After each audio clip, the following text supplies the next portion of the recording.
All right. Hello, everybody.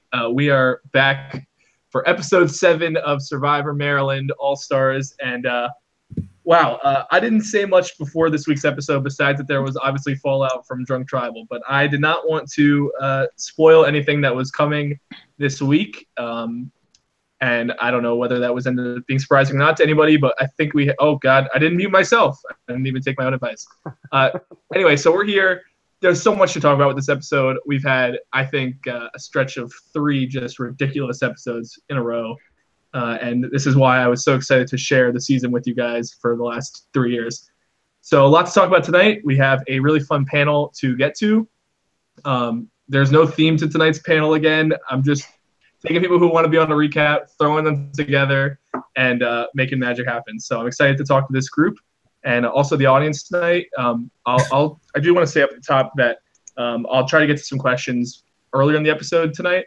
So just start thinking of those. Don't post them yet. I won't be reading them too much, but we'll have a segment towards a little bit more towards the top that we'll get your questions in to kind of steer things. So without further ado, let me just get to the 4 people who are on the panel tonight. So starting from our left, we have Brett, and Brett, I just met you. So, Brett, tell us about yourself and how you got into Survivor Maryland. Yeah, so I am from Minnesota, so bringing some of that Midwestern friendliness to the recap today. Do you say Alan? Say that again? Do you say Alan or Apple? You'll have to call me out throughout the recap here if you notice. Feel free to do that. Got it. But yeah, I think Survivor Maryland. I think heard about it through Rob Has a Podcast, I think, not totally sure. I think started with season 3, then went back to watch season 2, and then have been keeping up since. So awesome. Well, thanks for being on the recap. Nice to have some locational diversity. Yeah, there you go. We have Brian Scally, who most of you probably know because he's been on a recap before. He's our first 2-time. He's the captain's twist of this recap. Scally, how are you? I'm good. I just got back from dinner with Sabrina at Chili's. It was, but no, I'm good. It's good to be back. A good episode, and happy to be talking about it. Yes, very happy to be talking about it with you as well. As our, how was your date? Was it good? Everything was solid. Just been waiting for this. That's it. All right, then we have Igor, who reached out to me recently about doing a recap, and I've loved reading your thoughts on this show. So tell us about yourself, Igor, and your background. All right, how's it going, guys? I'm Igor from the state of Indiana, also Midwest. Oh, wow. Yeah. Excellent. Coast to coast, baby. But yeah, I just saw your post on Reddit from season 2, and I've been watching since. That is awesome. I'm glad the outreach worked. Yeah, we got the Midwest now. I got a message from someone in Singapore this week. Shout out to her. Got some Iceland fans apparently. So really traveling across the globe here. And then we have Rose. Excited to have Rose on. I've been talking about wanted to see some diversity on the show, and I heard great things about you. So Rose, how are you? have. Thank you. Okay, so first of all, back in 2014, I was on some website and there was this, I think it was actually Big Brother, and they had a game and I played the game and I became addicted to it. And so all of a sudden I wanted to find a place where I could play that again. Yeah. And so I found the website, and then all of a sudden I started, when I joined, I found Survivor Maryland, and I actually watched it before I watched Survivor, and I was legitimately impressed by the show. But Ghost Island's actually the first actual Survivor season I watched. Oh wow. So I'm excited for this. I'm really engaged. You've got a great cast going. I'm about to get such dynamic players on your show. Gonna be cool. Yeah. Well, you're probably the first person to be a bigger Survivor Maryland fan than a Survivor fan. So I'm gonna take that. I've been getting really into Survivor too, but it's more recently. It was just oh wow, someone created their own show. Let me watch this, and I was like, this is really good. Well, I will gladly accept being the first, and I'll go with that. Yeah, we don't have to rank them. Yeah, I applied for season 39, so if by chance I get on, then but I probably won't, because that's just how it is. Well, we'll get to you. I think the Survivor Maryland recap will probably propel you to the show. So Hey, I hope so. For all those casting people who are definitely watching both Survivor Maryland and the recap. Okay, I played my first game, and so like literally I admitted during the tribal that like I was the guy or I was the girl who got this guy out, and yet somehow because I changed my vote to some inactive guy, the guy literally rooted for me even though I planned his downfall. It was like so funny. Anyway, I'm sorry, I don't want to make this all about me. No, I'm enjoying it. All right, so let's talk about the episode tonight. There's definitely you have a casting director in the room, so I'm just kidding. I don't think we do. Maka Maka from the known casting alias. All right, so we're gonna talk about the episode tonight. Just at the top of the show, first of all, thanks to everybody as always. Thanks to everybody for the support tonight, and I haven't even been able to read most of the comments yet, so I'm excited too. But look, this was kind of a 2-episode arc for a big arc for Nicole Senti here. And I think we can talk about both those episodes in tandem, but tonight was kind of the delayed, maybe the delayed gratification of last week. I'm not sure this is what everybody wanted going into it, but we'll talk about that. So let's just start with, and like I said, sorry, I forgot to say this, but if you are interested in being on a recap at some point, let me know, message me, whatever. I've said that. All right, we got good people coming up. So let's talk about tonight's episode and everything that went down and just get your immediate reactions right off the top. So, Brett, you just watched the episode. I mean, pretty much just watched the episode. What's your take? Well, I think Senti had it coming. I think after last week, there was a big gaffe on her part there. I think if she had wanted to make a move, and I think she was coasting under the radar, I think had she taken out LeCompte, I think she would have become more of a power player. But I think at this point, she, like I said, she had it coming. I think that's a fair take. Scally, what about you? I would say that's fair. I think, Senti really put herself, could have been in a total power position, decided to throw that away because of an emotional vote. And I mean, as bad as I felt when she's crying in her final words, she, really did it to herself, which sucks. I would say my big takeaway from the episode was I think everyone was really high on Holly coming into this week. And I think Holly did her best to kind of play herself out of a really good position. I think Holly was set up well moving out of this vote. No one could be mad at her. And there was a couple of times where I thought she needed to take a step back and play a little less aggressively and let things come to her rather than going about it herself immediately. Okay, that is something we can definitely talk about coming up. I'm gonna write it down in my notes actually. That's a good talking point for coming up. I mean, I think for Senti, there was all this talk leading up to this week about, was it Senti's master plan? Did she know what was going on? Was it all intentional all along? Which was really the debate of the entire FX season. And it turns out it was not. It was not planned. And it was totally emotional. And then she knew that. So, all right, Igor, your reactions to the episode starting off. I definitely do think it was justified for sure, because she did kind of set herself up to be in this position. But like when she started crying, I started kind of feeling bad, because she has her heart on her sleeve, like she wants it, but like she just like rode the middle too much, and like nobody really trusted her. I don't think the women from her like original tribe really trusted her, which is like why I think the vote went her way instead of Chris Thomas's, because Chris Thomas kind of has that relationship with Holly, even if it's like fractured. But yeah, just not her night.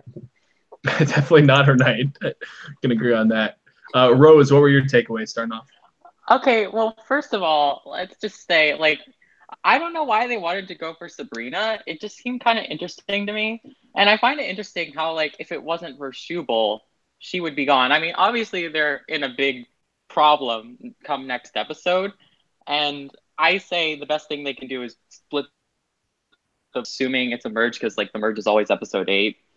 But, the thing with Nicole Senti, right, is, like, I really felt bad for her because, in her final, like, and it was sad to see, but it kind of felt right to see her go. Like, after what she did last episode, it just kind of felt like fate in a way.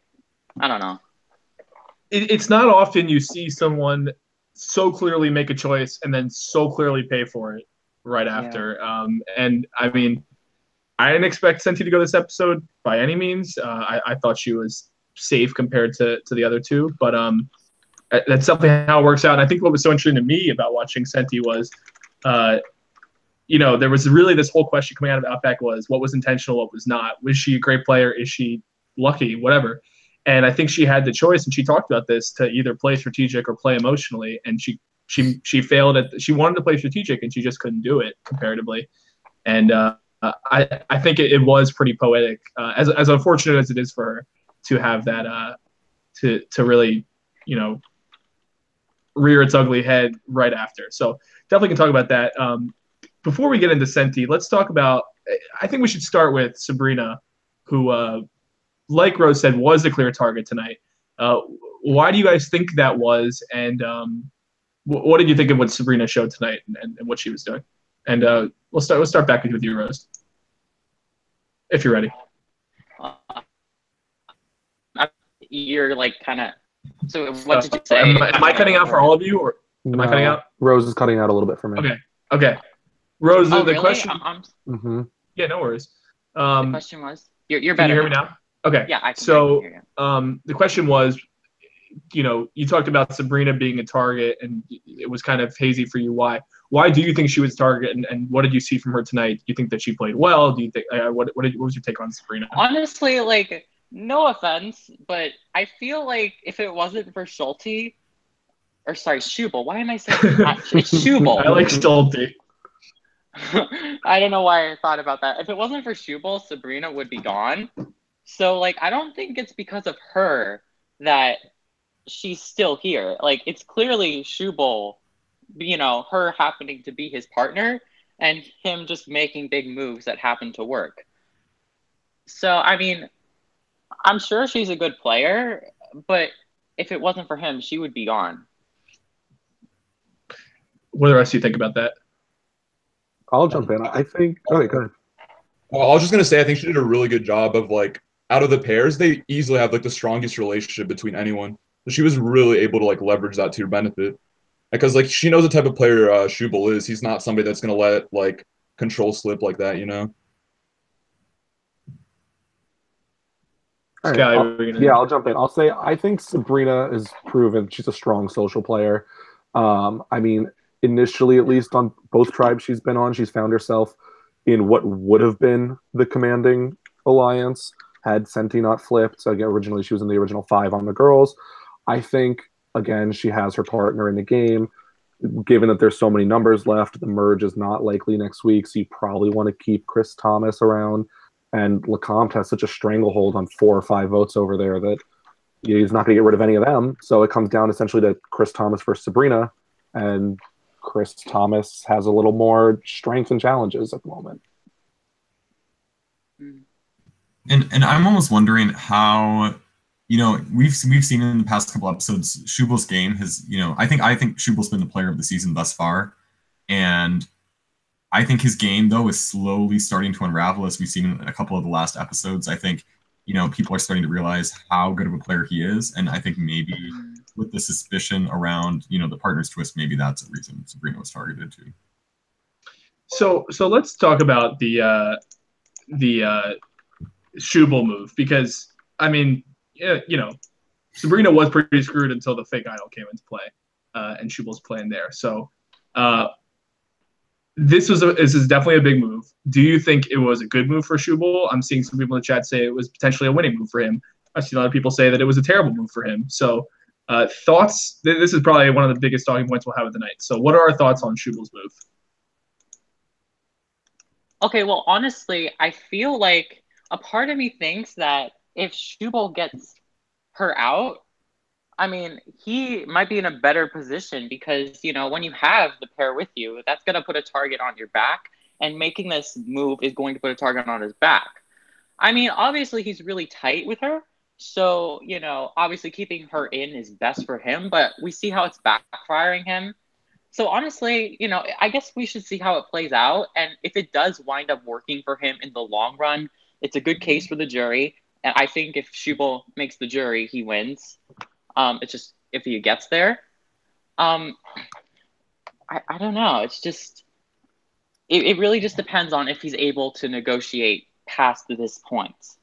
Because if he is, it'll prove to be a big move that worked. And if he gets out soon, then obviously, this is one of the main reasons why he goes. Mm-hmm. I would say I think it probably is ultimately a good move trying to save Sabrina, because Schubel was really going to need those 2 rounds of immunity if he can manage to get them, first of all, at this point.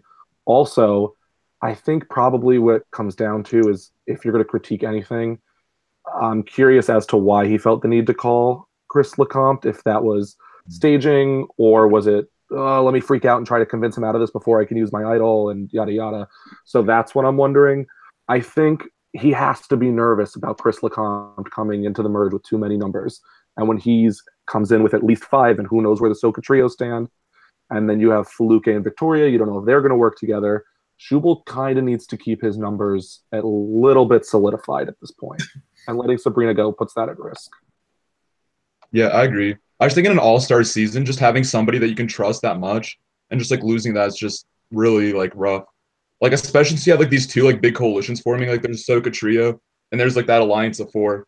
So I think he can like kind of position himself in the middle. Like if he can repair what like with Chris Lecomte. But I mean, obviously he's not going to be happy that he's like meddling over there. So it'll be interesting to see if they like end up working together, or if there's going to be chaos. Well, and I'm really interested to see what Lecomte does eventually, because it's kind of 2 episodes in a row now he's been duped in a sense, and I don't think he likes that. You saw the fire after, last week's episode, and now I feel like he's going to have even more of that. So it's going to be really interesting to see who he targets, what moves he makes. I don't think they could be necessarily moves we even expect at this moment right now.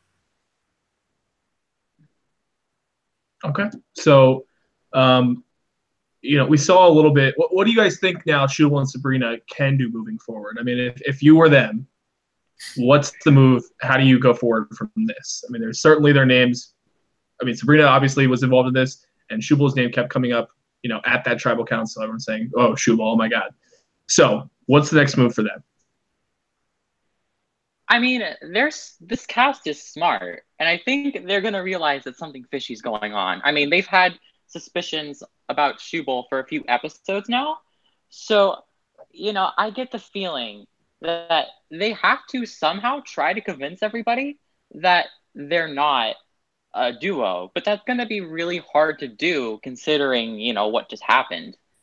I think they're in trouble, and I think it's going to be a hard position to get out of. Knowing Schubel, it's possible for him to get out, but he's just holding on to a thinner and thinner rope as the episodes go on. As he keeps making these moves, he just makes it harder for himself going on. Yeah. There's a way out. It's not going to be easy. Mm-hmm. Yeah, I think he's going to like him and Sabrina might have to like go to the Soka trio side, just because there's some trust there with Schubel. And Sabrina's not really going to want to work with the people that like almost voted her out. So like that's a lot of numbers over there. If they can swing over like Alex G, and then Victoria and Feluke like could be in the middle, I guess. Maybe if they can shift the target to Chris Thomas's back. I mean, he's been in this game over and over, and I feel like he's never not in consideration for, being on the chopping block going home. If they can, if Schubel can do some sort of manipulation with him and get him to, cross Lecomte again or something like that, maybe put the target elsewhere and just keep postponing that, maybe he can solidify with different people. Yeah, I think both of them really have to be worried at the next couple votes. I think Sabrina is a sitting duck at the next tribal she ends up at, and that's, even though she didn't go home, a number that potentially could not have been on Chris Lecomte's side went home. So that foursome seems so locked in, and unless you could convince, maybe Eric seems upset with Holly and he's willing to do something about that, but I don't see that happening. As far as Schubel's tribe goes, he probably wants to try to unite Victoria and Feluke to take out the Soka trio, but at the same time, are they going to stick together at the merge to go up against Chris Lecomte's numbers? And the Eric and Shannon relationship really complicates it. So Schubel looks like he might be in a really, really tough position coming up. So I'm interested in just opinions. I will go down the line on this. Overall opinion, thumbs up or thumbs down on this move for Schubel? Was it worth saving Sabrina? Brett, Thumbs up or thumbs down? I think it's tough, but I'm gonna say overall good move. I'm gonna say good move for where he's at right now. Okay. Scally? I'm gonna go thumbs up, but I think that we didn't realize how much of a tough position he was in before this week. Actually, Okay. it was just highlighted.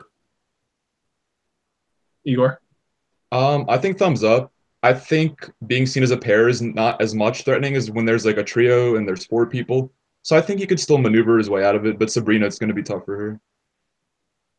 Yeah, but the pairs have 2 weeks of immunity. The trio doesn't have that. I mean, potentially. So, Rose, are you thumbs up, thumbs down? I would be thumbs up, but he has to play in a way where if you have when it eventually comes to the point where they vote out one of those two, assuming that they don't just make the final three or final two, I don't know. He has to make it so that they would vote out Sabrina over him.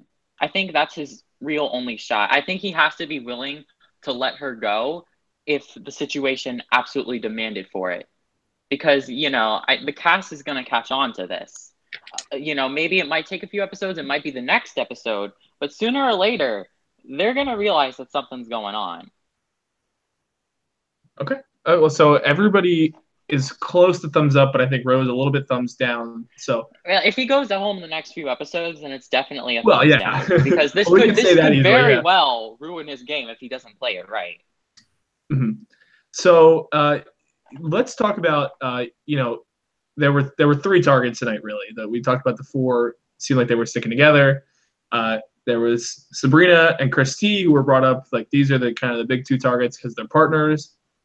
And Senti sort of voted with us. So, I mean, personally, I thought as soon as this happened, I was like, well, Chris T screwed. What did you guys think Chris T did right or wrong tonight? And how do you think he survived? I'll jump in with, I think Chris T partially benefited from Senti being the least likely to have an idol played on her. I think if they thought the idol was real, Sabrina, the level 1 move is Sabrina plays it on herself. Level 2 is Sabrina plays it on Chris Thomas. And I think they assume Sabrina's not going with the level 3 move of playing it on Senti.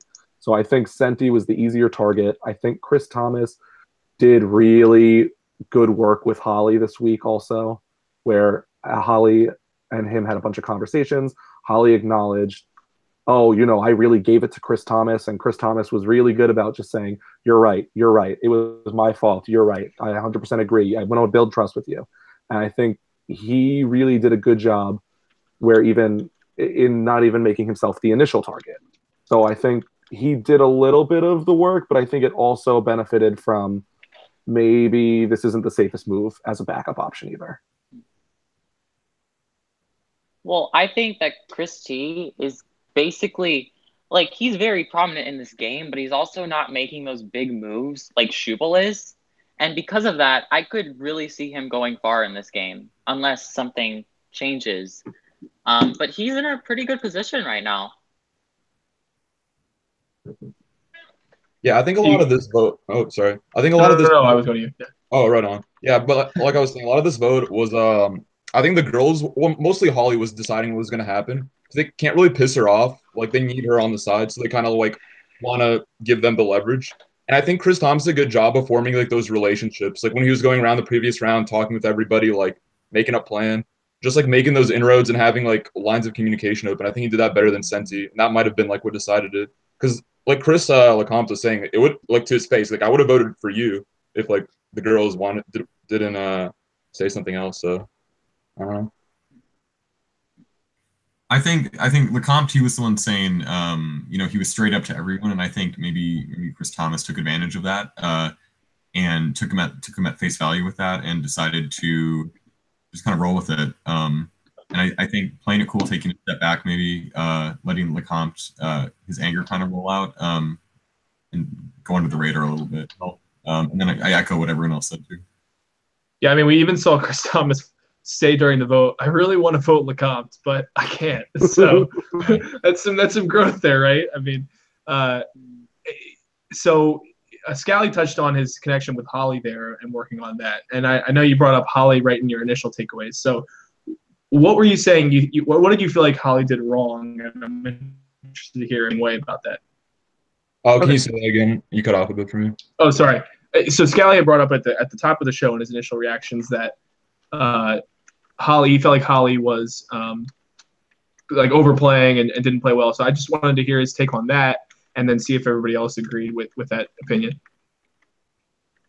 I guess since it was my opinion, I'll jump in first. But yes, I mean, I wrote down like a couple of things, and granted, like post-drunk tribal council, I'm assuming most people moved past that stuff pretty quickly, and we're like, you know what, like everyone was drinking, it was heat of the moment, like that's fine. But Holly said stuff like to Chris Thomas. I mean, the one I think that stands out is, "Listen to me while I speak, so you know how bad you screwed up."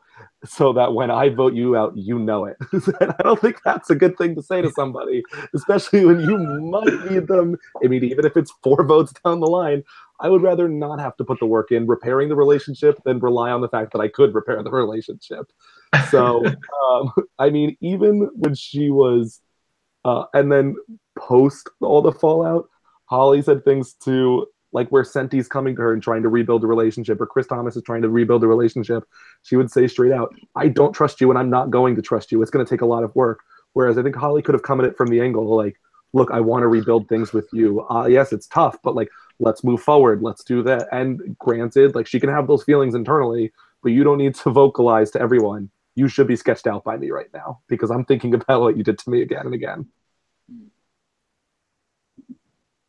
All right, what do you guys think? Agree with it? Disagree with it? Yeah, I think you nailed it. Yeah, I think Holly just came off too aggressive when she was just talking to people. Like a lot of the other people were just like, "Oh, it happens." Chris was just like, "I was just trying to be honest with you guys." But granted, she did better as she went on, but like doesn't give her a lot of mobility in the game, like come merge as well. If she's like tied to Chris LeCompte, and granted, the immunity could help her for sure. Well, and did we hear? Was it Eric in this episode too, who was like, I might have to cut Holly down the road too. I think perhaps a little foreshadowing there. I don't know about with the edit, I guess, but I think whoever said earlier that Holly's stock kind of tanked this episode. I think I agree with that. Yeah. And I think I think the reason why it stands out so much is because I feel like Holly was so good until this point, and Holly really came in and could have been in such a good position where it was she had the sympathy. I was blindsided. You played me, and she really could have preyed on that and been the link between like both groups of 3. And it almost was as if she just decided, I don't want to do that. I have my 4. I'm good. I mean, I did like all of the drunk tribal fallout, and from my end, I think everybody kind of woke up the next day and was like, "Whoa," and it kind of was taken for granted. We were out there until I think the scene of Chris and Holly talking in the confessional room, which was my room, but the scene of them, that was probably like 5:15 a.m. Like it was like almost 2 hours at that spot after the tribal started at 2 a.m. It was just ridiculous. Yeah. So I guess the only other. Oh, so let's talk about the other people on the tribe. So Ashley got some. She was in the 4. Eric was in the 4. They each. Yeah, Ashley's in the chat, and she's blushing. What was our take on the other people on the tribe? So obviously we talked about Senti, but Eric and Ashley, part of this 4. Did you guys have any reads on them? Should they have done anything different? I actually, and I mean, no shade at Eric. It's just doesn't excite me as much as some of the other people on the tribe.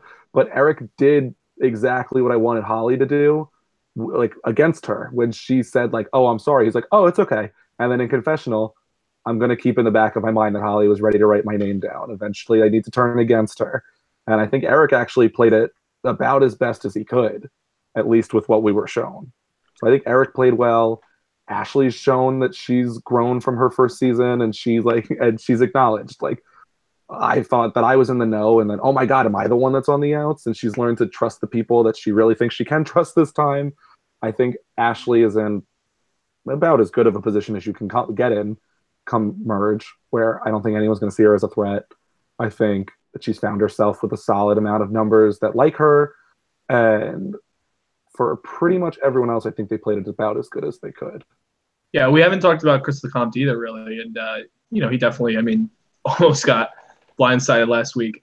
Do you guys think that he recovered well? I think Rose said that he's gotten, or somebody said he's gotten duped the last 2 episodes, kind of maybe it was Igor. But how do you guys think he's doing at this point now after the vote? I think he's going to come in playing aggressive after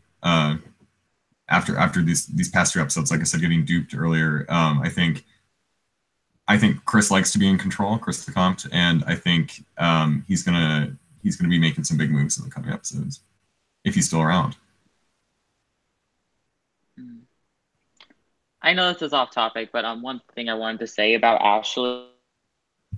Early in the game, she was really targeted. But I think ever since Rebecca got out, people just kind of forgot about that, and she's in a really good position now. As for Chris, it really just depends on when the merge comes. Because, when merge comes, I could definitely see people trying to go after him. But he also, if he's lucky, there's other threats. Maybe they go for Struble, else. It really just depends. He has a very good shot of, not being the biggest threat. But a lot of people, or at least some people, might want him gone, and that could cause him trouble.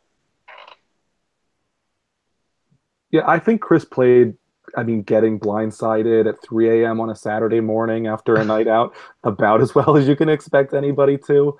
I think there was, what was the quote that I wrote down? It was really funny. Chris LeCompte says, "My least favorite thing about Survivor is people that I'm being honest with being dishonest with me." It's like, yeah, duh, Chris. I'm sure people hate it when they're on the end of that too. But he was good, ultimately.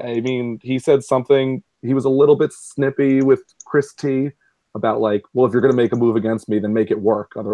But they've kind of had that back and forth overall. I don't think it's going to affect him too much.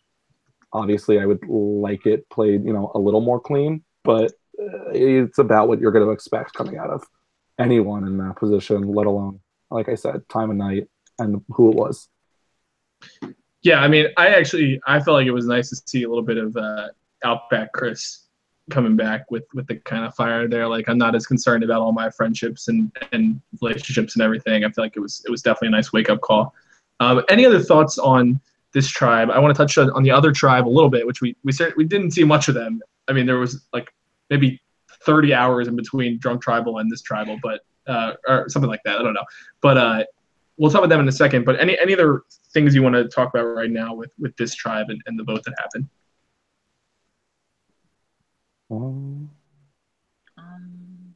I'm just reading through real quick. Same. I noticed on an editing note, you could see LeCompte at one point even is talking to Senti, and he says, I can guarantee you, next vote, it will not be you. I can guarantee you. I thought that was an interesting note. So that, quickly comes up. And with Holly also, I think what does color a little bit of her decision-making is you hear her talking about how, and I think this is basically is influenced by how she went out in her last season, is she's saying, I don't want to be a pawn. And they made me a pawn last night. So I think that really colors how Holly is acting the rest of the episode and probably how she's going to be acting moving forward. Mm-hmm. All right, let's talk about Yurikai for a bit. And we have to talk about the player of the week, which was Evan. Masterfully acting like he's not smart, really distancing himself from the Soka trio. Some of the best gameplay we've seen for the entire season. I think everybody would agree, right?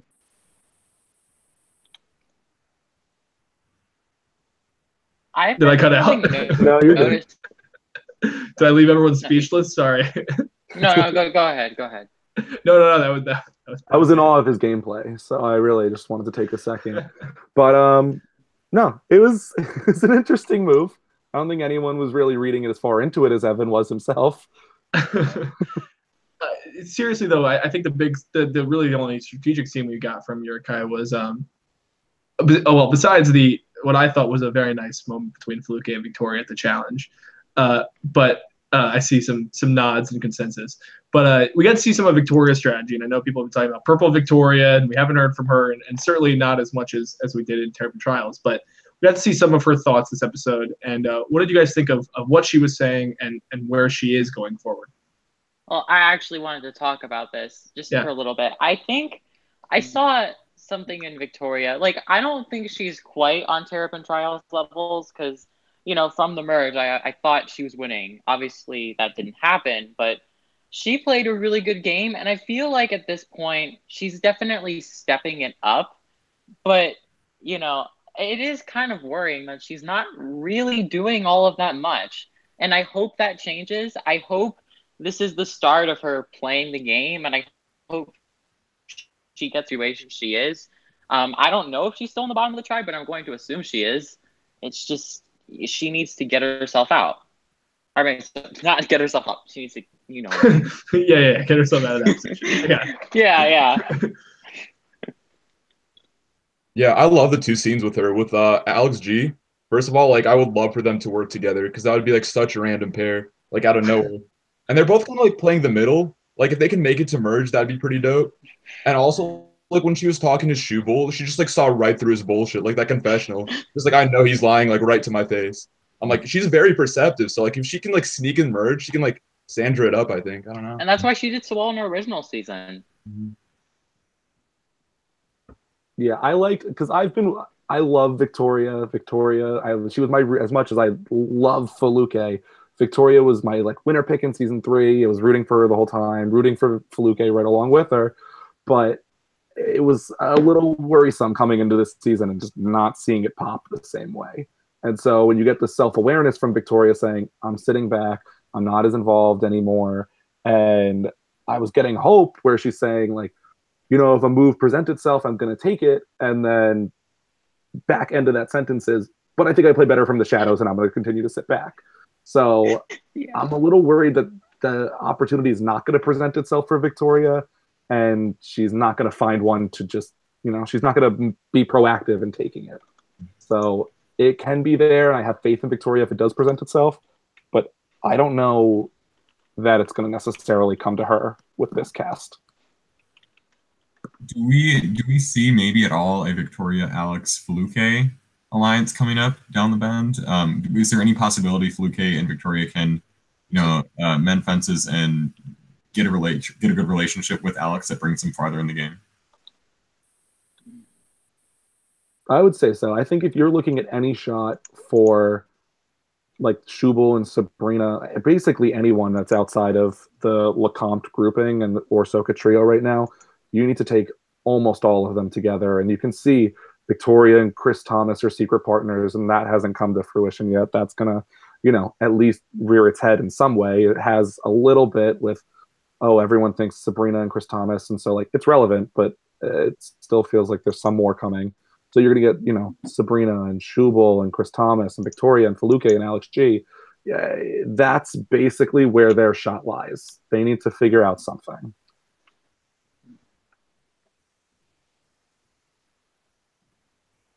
All right. Any other thoughts on, it's been a few episodes since we've seen Yurikai go to the merge. We talked about Shoebull. Anything else you guys want to talk about with them right now, or people you want to bring up that you've been dying to get the chance to talk about but haven't yet? I can't believe we've gotten this far without mentioning Feluke. Like, she was barely in this episode. Besides the challenge, she wasn't really in it. And that's Feluke is. Maybe she would have had at least a few confessionals, but I don't know. Yeah. I will say I noticed that Shoebull's Instagram tag got a little screen time on there, and Feluke's Twitter tag was nowhere on screen. I was hoping Feluke would get that same free promo. Hey, well, they announced her Twitter tag, so we know what it is. In fairness, there were two aspects of that, and I can't remember if I think I thought about putting it on, but I forgot or something. But number one, I believe that the DC Food Porn, they asked for a follow, and I'm generous. So, and number two, they did give me a shout out at the beginning of the season on their story. They got a lot of views because they have like 300,000 followers. So I thought it was only fair that I returned the favor to get them my massive amounts of viewers. All right, so I'm gonna start giving DC Food Porn some shout outs. That's right. You can really change it for them, Sky. They definitely need the help. Probably. Wait, I thought it had like 300 followers. And I'll say also DC Food Porn? I think you missed the Yeah. K. There's a K in there. Yeah. Oh. And I'll say Yeah, they're a also, really big deal. Where's Sorry. the K? No, It's no. Instagram. But I'll say with the Victoria Schubel conversation, I think that's another point where you really do see a weakness in Schubel's game because I don't think what he tells Victoria completely adds up. And I think he should be able to see that, where he's saying, oh no, my partner got voted out early, but I need you to pretend that you're my partner. Why would you ever want that? Why would you want someone to think you still have a partner, which only puts a bigger target on you? So Victoria, smartly, yeah, that would make sense. If I was a complete idiot, I would fall for this. But well, Victoria's there's not an idiot. one way. And the only way I could see this working is if that's a person you wanted to see go out and you were like, listen, let's just get this person out. But that could seriously backfire because why don't they just go for you instead? It just puts an unnecessary target on you and it just seems more risky than it could pay off. Yeah, because it wouldn't make any sense for him to want Victoria to then be in on that plan to put the target on her. So Victoria correctly realizes this and says, no, that's not true. I can figure out what's happening. And it doesn't make any sense for her to blow it up or to tell him to his face, like, I know you're lying to me.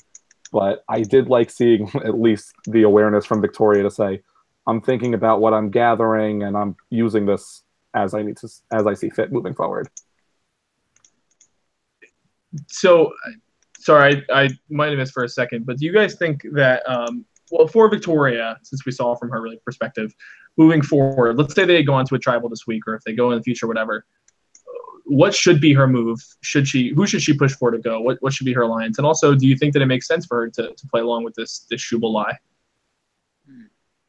Yeah, I think right now she just needs like Schubel on her side on that tribe because he definitely has some swing with the Ahsoka trio. That's like a voting block that like they're pretty much going to decide who goes unless they can rally the troops, which I don't see happening.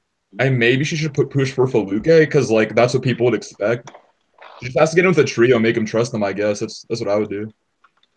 Well, and I'm really interested to see when Faluke and Schubel get back together because we saw that that fantastic tribal council with Faluke trying to basically expose Schubel's game in 10 minutes or whatever. We saw if Faluke and Victoria do reconnect, do you think Victoria could pull some of the strings like she did in the past in season 3 and take out Schubel somehow? I think it's on the table way down the line. I don't think there's any reason for Victoria to even think about taking Schubel out at this point. She, in her old tribe, she had the alliance of 5 girls, but Michelle's gone, Senti's gone, Holly and Sabrina are at each other's throats. So Victoria really needs anyone that she can get, and that probably means mending fences with Faluke at this point too. So, one thing about on that? Yeah, go. Sorry. No, about Victoria and Faluke is like a lot of people.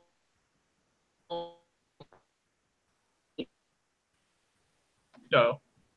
And it's definitely possible, but it's not gonna be like right away. I feel like Victoria or Faluke would have to be in a desperate situation, and then they could work together because nobody would expect it. If they both make it far in the game, I could definitely see that happening, but it's definitely not something I see happening like next episode.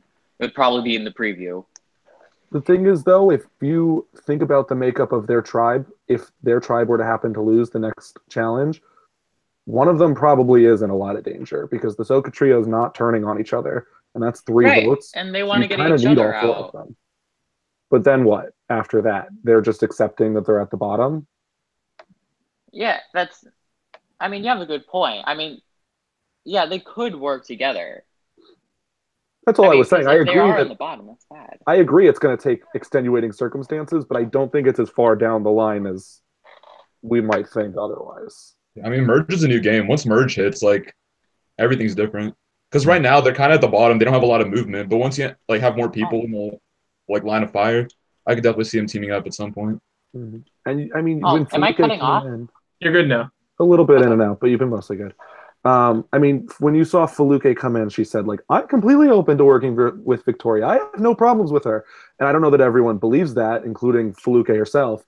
But I think that Faluke and Victoria both, as much as, like, they're both emotional, I think, even though Victoria doesn't show it as much as Faluke, I think they do both care about the game enough to put it aside if someone like Schubel, approaches them and shows them, here's why we need to do this. And I think we'll put that aside. It's more of a they'll still hate each other, but we'll work together for this instance. That's fine. They don't have to be friends outside of the game. Yeah. Look, I heard Feluke call Victoria the MVP of the challenge. That's good. And not even Evan. So they can all go to Senti's birthday party together. And that'll be right. fun. They're still invited, I heard. Or you could be like Senti's birthday party was low-key pretty awkward, but no, that's not good. I take out. It was brutal. She was still upset about it. And that's why she's at the end of the episode, she's like, I just did this to make friends. It was rough. Which I don't think is true, but I think that she was glad to get it from that. Okay. So that was like I think she played for more than that, but okay. So let's just get into a few questions right now, because we've been going for a while. Keep posting questions that you guys have for the group, and also any questions for me. I'm just going to try to go through some of them that I'm seeing. I can't find this one right now, but somebody asked, Cambos asked, how do you decide the date for tribal councils? It's really like we do kind of just like flex scheduling. So whenever the players can do it, within reason, I had to like push them to work around some commitments sometimes, but within reason, we try to make it happen so it works. So the last two was really set by them. I mean, we were having really big scheduling issues, and somebody brought up, or I maybe jokingly brought up the 2 a.m. tribal, and they were like, let's do it. So that was the last one. This one, they just agreed to it after the challenge. They were like debating when to have it, and everybody had their own issues and their own exams. And so they just all agreed to do it now. And I will say, I mean, I saw some people saying that, it was like I shouldn't have let it be an hour after because it was really bad for Sabrina. They all had to agree to it. I wasn't going to do it if they didn't agree. And so they all did agree. And I also don't know if it would have actually mattered. I feel like it just kind of condensed the process that would have happened. And if maybe even the chaos was good for her. That's what I was going to say. As soon as they started talking about that, I was like, Sabrina, what are you doing? Don't agree to this. And I actually think that if they had time to work it out, then I think they probably are like, why don't we put 3 votes on Sabrina, 2 votes on Chris T, and we're good to go. Like something would have developed or they would have had a conversation with Schubel where it probably falls apart at least, 75% of the time if they have more than an hour.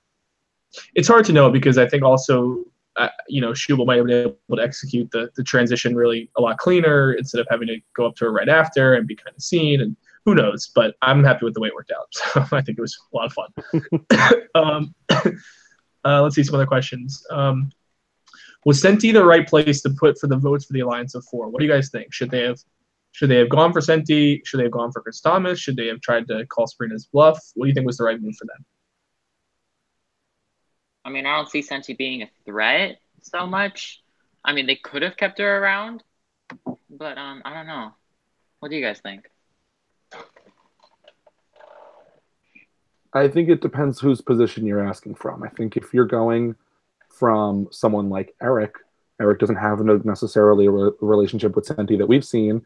Eric is probably a big threat that if votes are coming someone's way, it's either Chris or LeCompte. So for Eric, it's let's put them on the safest person. I'm not that close with Senti anyway, so that makes sense. When you look at LeCompte, yeah, he's close with Senti, probably also the safest vote. So it comes down to weighing that fact for him. Otherwise, what's your vote if you're him? If you're LeCompte, I think I'd probably go that way anyway. At that point. Okay. Yeah, I feel like LeCompte would rather have had Thomas out if he just had the sole vote, but it's really hard to get everybody to agree on that. Mm-hmm. And Senti's the least likely to have an idle plate on her, like somebody else would say. So I do think it's the safest. I will also. Oh, sorry, go Brett. Oh, okay. I think it's hard to say, not being there and not being in the moment, like they kind of talked about in the episode. But I almost wish they kind of tried to call the bluff, especially since Chris didn't know about it at all, and it was kind of clear in that episode. So I was kind of hoping they might push it a little bit. And but I think with how quickly everything happened, I think it was hard to probably do that in that situation. Especially them all being seated at Tribal Council, and if the 3 other people wanted to go for a safer vote, and they don't feel necessarily as close with Senti, it's gonna be hard for Chris LeConte, who also was seated bottom left and like had Eric in top. He had to like pass around in information, and he kind of at that point, it's like, do I fight for Chris Thomas, who's sitting directly behind me to go? Probably not. I will just say the crazy thing about that was this was, 3 seasons before Game Changers had aired. This was like in the moment, I was like, oh my God. And I was kind of mad when the Game Changers live trial happened because I was like, well, we did it first, but I didn't air it yet. It was pretty crazy in the moment. How mad were you that Ashley's asking for the idol to be validated wasn't first then? Total game changer. That's right. Didn't even think that was a concept. Let's go some other questions. Savage says, who wins this season in the Sabrina alliance? I guess who wins from them? Like who goes farther? I'm confused, but which one of them do you think goes farther? Shubal. Yeah. This just got thought, I guess. Yeah, but Shubal's also the bigger threat. Like, he's a better player, but, I don't know. If like, here's the thing. Imagine you're on this season. Who do you vote off between the two? Yeah, definitely Shubal. But I think with the position that they're both in, you kind of need both of them or none of them for the foreseeable future. So I would say Sabrina probably has a higher win equity in a number of seasons because she is good socially and all of that. But I think Shubal probably has a better chance in the exact position that they're in right now. Because he also has more established alliances with that entire tribe, whereas Sabrina's pretty much burnt out on the tribe she's currently on. Yep. Okay. Tim said, can we get the eliminated players join the live stream with the merge so we can berate them? I don't know about the berating, but I am thinking about doing some kind of exit interviews or some things to come up in the future. We'll see about that. I'm very averse to spoilers and things that can be read into as spoilers, so that's kind of part of the reason why I don't. But as we get into the post-merge, we'll maybe think about it, at least in some cases. Steve says, did I miss it or did the idol flu go unfound? It was unfound. Yeah, my whole crew was insisting that everybody was going to find it, or the first person who saw it was going to find it, and nobody found it. Literally not a single person noticed. It's still in play, right? Well, I mean, you can think that it might come back another challenge, but I don't. For those kind of things, I was really big on the going for idols and challenges. I thought it was the best organic way to do it when everybody was there. That's kind of when I wanted to go for the season. Yeah, what is it? Can this season not have idols? There's got to be one coming in the future, because if nobody has an idol, I don't know. It's just interesting. You don't need idols to make things crazy. You could have a fake idol, and you can just have vote flips. No, you don't. But I'm surprised. It's like, you really have to think. It's like we're this far into the game and 0 idols. The cast is interesting enough that it doesn't really matter. But I'm surprised. Yeah, I was going to say I was kind of frustrated first at Steal the Bacon, and then this episode that idols and clues were going unfound. But I honestly, these episodes have been so fantastic that I think we have such good characters that it hasn't mattered to me in the long run. I think that really it's the threat of an idol, which shakes up gameplay. And as long as people know that they could be there, I don't think you actually need the idol necessarily, especially because an idol ends up not necessarily in more recent seasons, but in a lot of seasons, especially when this was filmed or a couple of the older seasons were filmed, they ended up more so being like a stay of execution for a couple rounds. Whereas the threat of an idol is what really shakes everything up. And when everyone starts turning on each other, that's when you see a shake up for down the line and moving forward. Right. Yeah, I think that it's something that I, put into the game to be there. And but I don't have the mindset of forcing them to be found or insisting that we have a ton of them. I think you have to plan for the season to be interesting enough without those.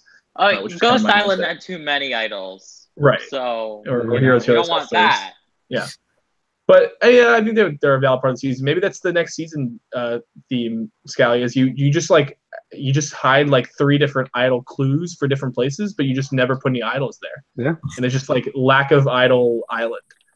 Be totally fine with me. That's season 39. No Rose is ready for it. Yeah. All right. Hey, if a casting director is watching this, I would literally be the most entertaining person. And like, I just hope they cast me. I really do. If I don't, whatever. I also hope so. Me too. Maybe I'll. Thank you. You guys are great. Start some drama.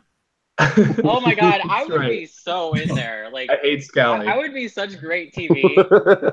Hey. Let's get to some other questions. So, are Nicole and Siona still friends? Yeah. I don't see why they wouldn't be. Okay. Jacob Gooding says, which members of alliances are in the best position to flip at the merge or the most likely to flip? Can you repeat that? Which members of alliances, I guess kind of just like which players, but people that are definitely in alliances, are in the best position to flip at the merge or the most likely to flip at the merge? Can we talk about Shannon? We have not, so definitely go ahead for that. This far into it, wow. Yeah, so I guess I'll jump in a little bit here and then y'all can keep going. But I think Shannon's in a great position.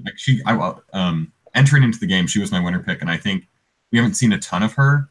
But looking at the alliances she still has her secret partner. I think people are kind of low on the Eric and Shannon pair. Even like all the polls, they're always like last for who will get the advantage, and I think they're in a better position than people think. Maybe I'd like to hear other people's opinions on that. But I think she's got basically relationships with a good chunk of the people left in there, and I think she has lots of room to wiggle, lots of room to flip if necessary. So what are the rest of y'all thinking? Yeah, I think Shannon's really underrated. Like, I think she's just really perceptive about, like, when she's talking to people. Like, she was on his Shubal's stuff pretty early on, how he's, like, sneaky. And, like, yeah, she has good relationship with, like, girls from her tribe and, the other alliance with, like, Chris and Eric. So I think she has, like, her hand in a lot of pots, so she could really navigate the merge well, I think. Yeah, the thing about this show is, like, I had to learn that this is not CBS. Like, you can't really take into account the edits of the players, especially with what happened in season 2. That just kind of threw me in for a loop. Like, you might not get the most confessionals, but that doesn't mean you're going home. That doesn't mean you're in a bad position. And it's, like, hard because you see the real Survivor and it's like, oh, this person has a winner's edit.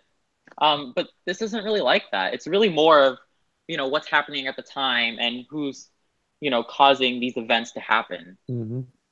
Yeah. Go, Scott. No, all I was going to say was I think the last time I was on here, we were debating, okay, between Shubal and Shannon, who's got this? Who has the better shot? They were like the clear 2 top picks. And then now, I mean, Shannon's had, quiet weeks for the last 2-3 weeks. And it's taken this long for her to come up. Yeah, I mean, my mentality, as I've always said, is I want to tell the story that's happening. But, I mean, I certainly do try to, I think eventually if people get to rewatching this season and the pre-merge, there's so much set up in every episode. We've already seen a lot of that. But I definitely try to tell those stories and tell those arcs, but I'm not interested in shoehorning people where they don't need to be, or creating stuff out of nowhere. I just want to show the stuff that's happening that's interesting, and the interesting things that people are doing. So those are good takes. Tyler says, are we getting Sabrina drama in the future? The scene of Sabrina saying she wants everyone to think they're hooking up feels like things could get messy. So we saw a little bit of this in the preview. Where do you guys think this is going? And also, what do we think of Sabrina as a pair? Besides that they're the best. Well, I have nothing else besides that they're the best. They're entertaining. I mean, I just want to see if they can get. If they do, then kudos to them. Because I can tell, like, they're catching on to this. I mean, I don't think I said this, but, like, I think the brilliance of, like, when she said at the beginning about her idol, I kind of was, like, kind of put off. Because usually, like, when you have an idol, you don't say that you have an idol. Maybe she had to do that. But, like, usually if you have an idol, you want to see how the votes go unless you're using some, like, reverse psychology stuff. But at the end, when she was like, no, I'm not going to use this. I'm going to use this next week. I think that was the right thing to say, because if she actually did have an idol, That's what she would say.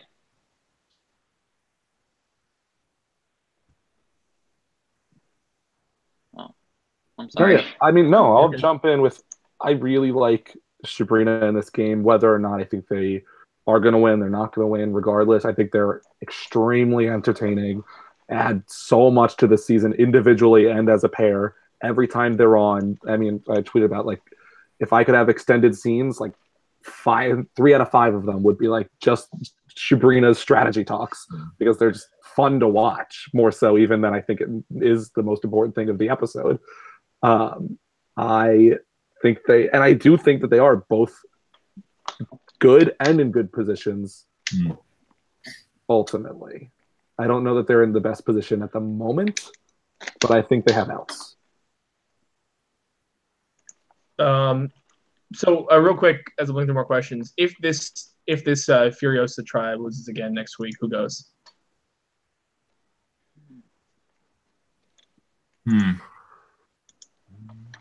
Let me just look. Well, if it's assuming it's not a merge, I mean, Sabrina is the clear target, but we'd have to have the cast realize that the idol is fake. If they think the idol's real, then she's probably safe. If they think it's fake, then it's going to be somebody else. Yeah. My gut says Sabrina would go just because like she's such an easy target. She's just like really on the outs. But I feel like Chris LeComte might be able to see through her idol, but yeah, it'll be interesting to see if that like plays into it. I don't know. I think Sabrina's time might be up. I feel like Chris LeComte, like I said, I think he's going to be going more aggressive into the episode, assuming there's no merge. I think he doesn't want to make the idol become more powerful than it needs to be, kind of like the super idol-esque, where you don't want to put votes on someone just because you think danger exists. So I think they're going to have a chance, and I think that's why maybe in the preview they had the Shubal Sabrina thing, but I think Sabrina's time is up. I think Sabrina is probably the juiciest target at this point. I mean, by the end of Tribal, she doesn't say like, "Oh, it was a fake idol" or whatever it was. I mean, you even hear Senti like, "Why did we use this to get them out?" Like Senti goes out of the game still thinking this is a real idol. So I think she may or will probably try to use it next round if they end up going. Whether or not it falls apart by then, who knows? Because again, they can just split the votes 2-2 and throw 2 Chris Thomas, 2 Sabrina on the revote. But I'm not convinced Sabrina's time is up yet. I don't know where the crack is in that 4. But, I mean, we've gotten a number of scenes of Chris LeComte is ready to get out Eric. Oh, maybe not yet. Eric is annoyed with Holly. Oh, we'll see when that time comes. So I really do feel like Eric going out of the game isn't impossible. Mm-hmm. So if I'm going to be contrarian, I'll go Eric. Just for fun. Okay. Imagine if he was like an early merge. Matt Gagan, our friend Matt Gagan says production. Says production question for Austin. Bro, sorry, were you going? You keep going. No. Go for it. I'd rather hear your. No, that was all I was saying. Oh yeah. Okay. So Matt Gagan, our friend, says production question for Austin. Where is Alex G's ice cream this season? I don't know. The question on all of our minds. That was the real. They went with his fingers. Let's see. Going through the questions. Why would Chris T change over to the side? I'm confused. I don't know what that means. Okay. Who is your favorite part of the season? Why is it Chris Thomas? Okay, looking for more questions. Are we getting an episode next week?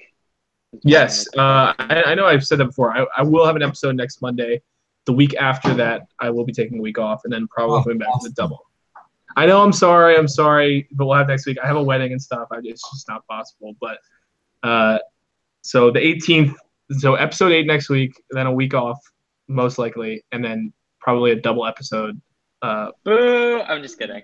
I'm Because sorry. I mean, it's like we waited 3 years just to have a week off. No. Oh, I But know. you're doing a lot better than you did before. So I know. That's why I gotta be reasonable. I can't push it too much. We gotta do a little bit. no, it's fine. No, you're fine. If you're taking 1 week off the entire season, I don't think anyone's gonna get too upset. Here's a question. I think this is an interesting one. Do you think Sabrina would ever cut Schubel herself?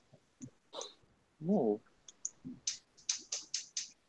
I mean, he saved her, so obviously I don't see it happening soon. But like, if it's between her and him, if it comes to the point where she's able to stay, because like, you know, if they're both targets and one of them has to go, the two of them will kind of have to turn on each other. That's the situation I see. But if that doesn't happen, then I don't see that really going unless she has like a really strong alliance going. I'd agree with that.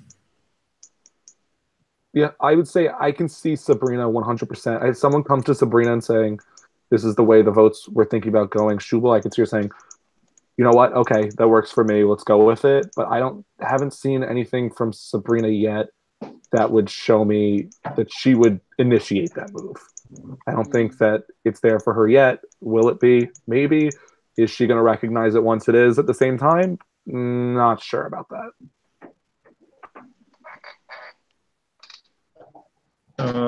Okay, I'm trying to get back in the spot where I was with the questions. There were a lot more comments than I realized. I was really far up. 82 people watching this right now. I know, we're killing it. Okay, there's the question. I found it. Well, let's just rapid fire kind of through these. We don't have to, go crazy on them. But since an actual Alex G question, are there any moves for Alex G to make a splash, or is he destined to be the Angela of the season? Not right now, I don't think. Just like on his tribe. I mean, I don't think he's like really a target. Like I think come merge, he can like kind of navigate these like two voting blocks that came together from the different sides and try to pick them off, play the middle. Yeah, I could see him being a power player if he like can start making some moves down the line now. Is that a Alex and Genorio? Does that one work? Why didn't anyone call Sabrina's bluff or ask you the note? Seeing the note was not really a thing yet. Plus, it's kind of hard to survive Maryland because a lot of times they get kind of washed out. So you can't really get a note sometimes. Yeah. I will say, I haven't really seen questions about this yet tonight, but maybe they exist. It's fake idols were something I felt very iffy about in terms of the format because, you have access to anything. And I always made a rule when people would bring it up to me that you couldn't replicate a note. So you couldn't use the logo, couldn't sign it as my name or anything. That was kind of one of my fail safes. I didn't really bring it up a lot because I don't love fake idols as gameplay, especially in not the real show. But I think in this case, the way it was used, I was fine with because, I wouldn't ever want to like give out a fake idol to everybody. But I think using it as a bluff like this was within reason for me. But if someone, no, go. If someone was to like replicate something, like a note you did, what would you do? Someone basically fakes a note that you made. How do you respond? Yeah, I mean, I would always ask people when they get it of an idol or something. I remember this happened with Fluke in her season. Like, hey, can you, show me to this? Let me see what you got, whatever found. No. And if I knew that they were going to use it, I would tell them no. And I had done that before. If somebody received it and it was illegal, I would probably tell them it was fake because I've made that a rule. So, all right, let's keep going through. Who has the best piercings in the game? That's a tough call. How does the game impact parties, etc. on the whole? They get pretty interesting. It adds like a little extra flair, especially when like you're at a random party and then you see like 7 Survivor Maryland people like strategizing in a corner. That's a classic thing. Drew asked.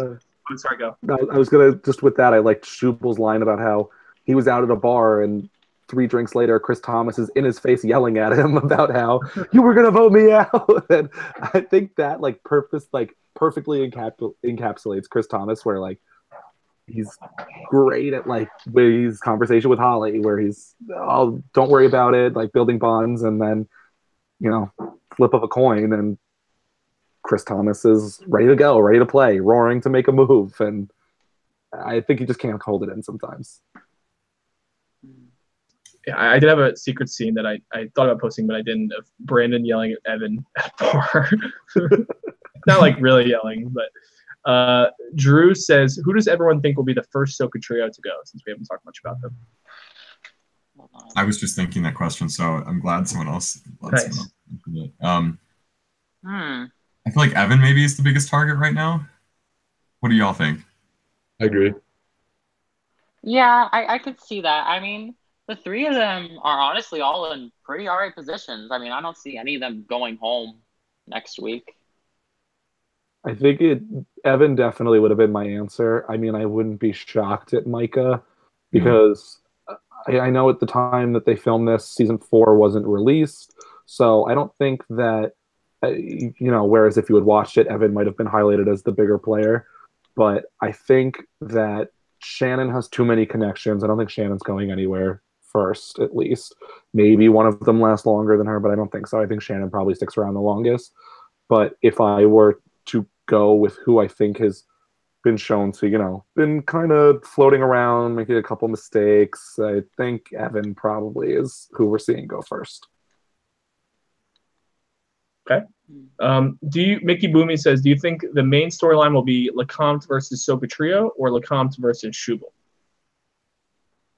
That obviously are not the only two options, but that's what was asked. Depends on if they get Schubel out. That would make it an easy answer, I guess. It's true. Okay, yeah. I guess I'm being too vague. I'm going to go with, I think that as much as I like the Soka trio and I think that they should be a force with their numbers, I think this is coming down to LeCompte Schubel and their numbers against each other. I think Soka trio might be numbers, they could be numbers for Schubel at that point.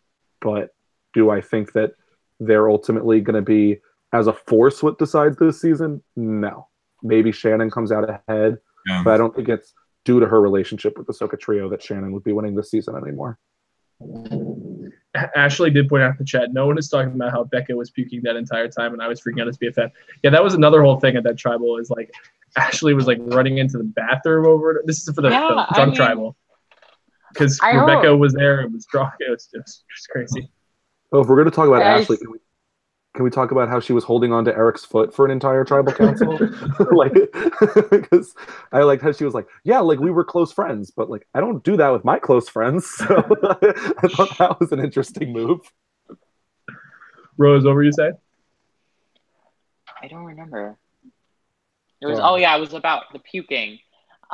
It's like I feel bad. I mean, obviously she's fine now, but like that must suck to like go to a tribal council and all of a sudden your friend is like puking and you can't really be.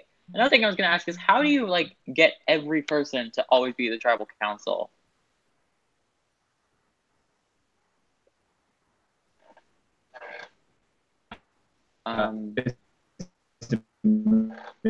You're cutting off.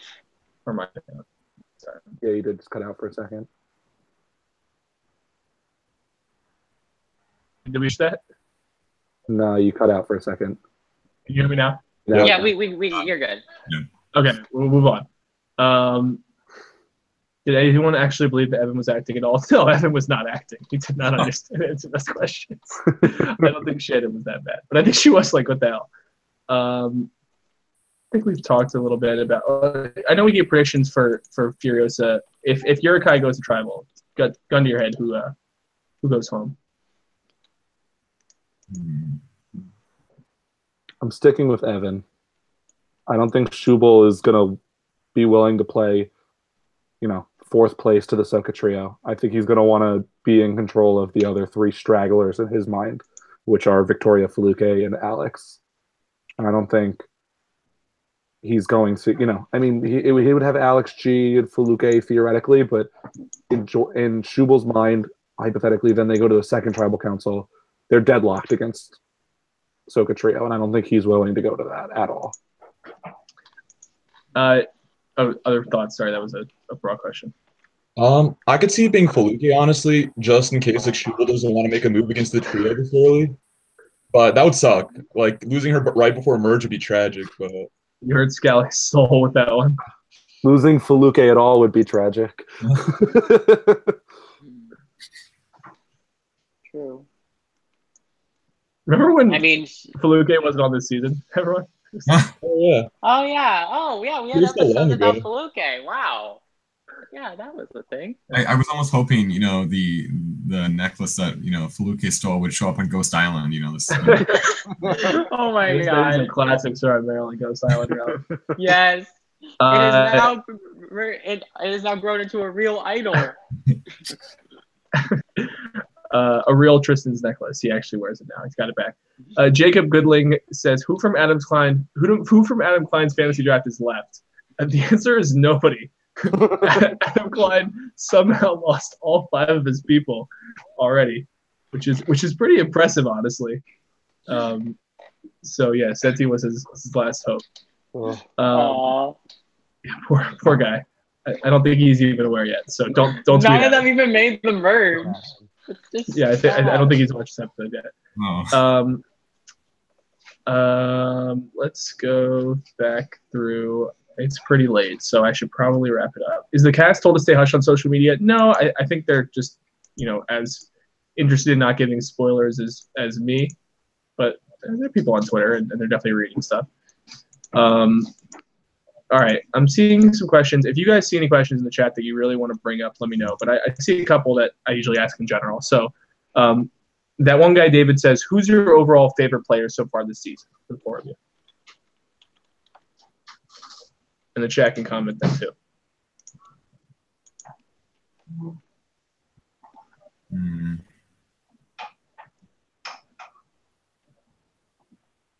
This is awkward. I think part of me wants to say Shubel, but I honestly might lean Chris Thomas right now because I think he's been a fantastic character. All right. I mean, if I had never seen an episode of Survivor Maryland before this season, I think I'd probably also say Shubel or Chris Thomas, something like that. But I'm never not saying Faluke is the answer on this question. There's no chance. It's not happening. Faluke is number 1 always. And even the one episode that she was, she came in, she was the focus. She had as many one-liners, if not more, than everyone else combined this season. So she stands out enough. Yeah. Honestly, I feel like if I were ever cast, I would be like Faluke in a lot of ways. Because, I think I was in a Survivor game and, I had one tribal. And I had more favorite quotes than anybody else, even though I was only in one tribal. I mean, just obviously I have to shout out Tinster for being the number 1 Faluke fan. That's right. I will give him that title. That's a tough title to get. No, I think everybody can on that. There is no contest. Did we get to everybody there? Igor, did you go? Oh yeah, I would say Shubel for me, just because he feels like the narrator for so much of the season. A lot of the strategy has been driven through him. Yeah, I haven't seen him play before, so it was really, really fun to watch him on TV. Yeah, I mean, I'll say though, when we were down to the top 14, I had said there's 12 players that I'm in love with on this season. It spread so evenly, and I mean, out of the total 21, it was 17 players that I was more than thrilled to see come back. So it's not a slight on anyone else that Faluke and Shubel were the 2 votes, because I'm obsessed with coming into the season Sabrina and Victoria and LeCompte and Ashley and Chris Thomas and everyone coming in was I was so hyped to see everyone back, and it's only through what we've seen so far that I'm going off of. All right, so winner picks. I'll get mine out of the way. Want to go first? I'm sticking with Shannon. Okay. I think Shannon's one of the only people that we haven't seen anything negative out of. I think everyone else has had at least one bad moment really highlighted.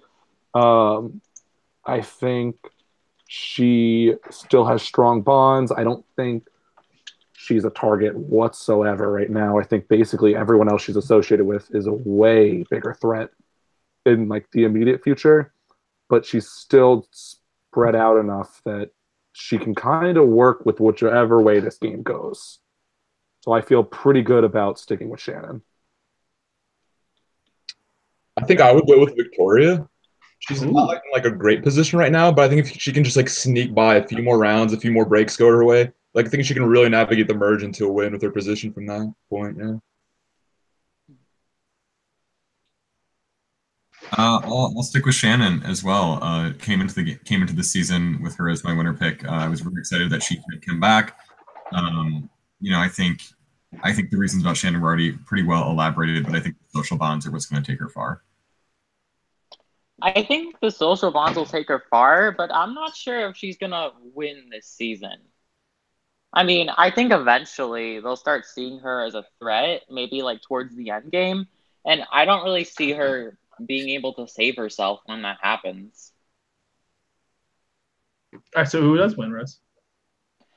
That's the thing. I don't know. I don't want to I think what's nervous about this is I don't want to come back here in a few weeks and be like, "Oh, I totally got this wrong." Wow, this nobody will mock you. Everybody said so many different things already this season. It's okay. And that's the thing. It's like at different points of the season, you say different people. A few episodes ago, I would have said Schultz. Schubel. I love Schulte. The return of Schulte. I don't know why I keep saying that. I really like it. Okay, I guess we're gonna call him Schulte now. But now I'm saying I think Chris T is playing well. I definitely think he has a really good shot of going far. I mean, he later on, but I mean, it's just tricky because in this cast, it could be anybody. Well, for the most part, I mean, we just have such a almost level play. Everybody is giving it their all in this game, and it just depends on. When it comes to the merge, how people are feeling. And it really could be a lot of people. Now's your chance. Make your pick. Is Christy your pick? Okay. For right now, yes. Because of how he's playing. He's like Schulte, but without the target on his back. Right. Christy and Schulte. Makes sense. Schubel, what is wrong with me? No, I'm going to change. Stop. You want another one? I will eventually. All right. It is almost 11 p.m. I'm so sorry. I think he's at the Caps game tonight, and they're about to win, so that's cool. Lucky him. All right. I don't know if there are any other pressing questions. I think we've covered a lot of it, and it is just about 11 p.m. So thanks to everybody who's followed along in the chat, and thank you especially to the 4 of you for coming on tonight and giving a lot of awesome thoughts. It was a lot of fun, and we'll be back next week with another episode and another cool panel. I'm excited for that one as well. Mm-hmm. And then, as always, I mean, we absolutely appreciate it whenever you guys give a like, give a comment, and definitely spread the word. Now that it's the Survivor off season, I'm seeing a lot of new people pick it up and give it a shot, and it really does matter the more that you guys are willing to talk about it. So thanks to everybody for really making that happen and making the buzz very real.